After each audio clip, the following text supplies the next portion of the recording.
Et Luther, en rompant avec le pape, enfin c'est le pape qui a rompu avec lui plutôt, du coup crée à sa suite une religion dans laquelle il n'y a pas de magistère, c'est-à-dire qu'il n'y a pas de personnage autoritaire qui dicterait les doctrines et les façons de faire à tout le monde.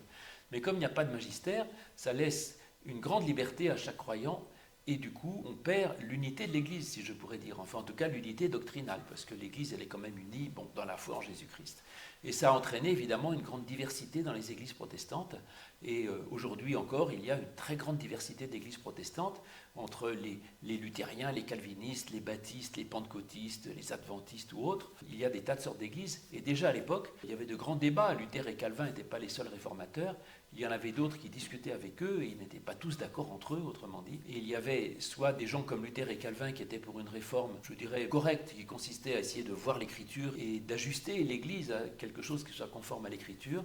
Et il y avait aussi à ce moment-là des tenants d'une réforme radicale qui voulaient faire table rase et tout reconstruire à partir de l'écriture. Et ça a donné aujourd'hui les mouvements évangéliques qui sont un peu les héritiers de ces gens-là.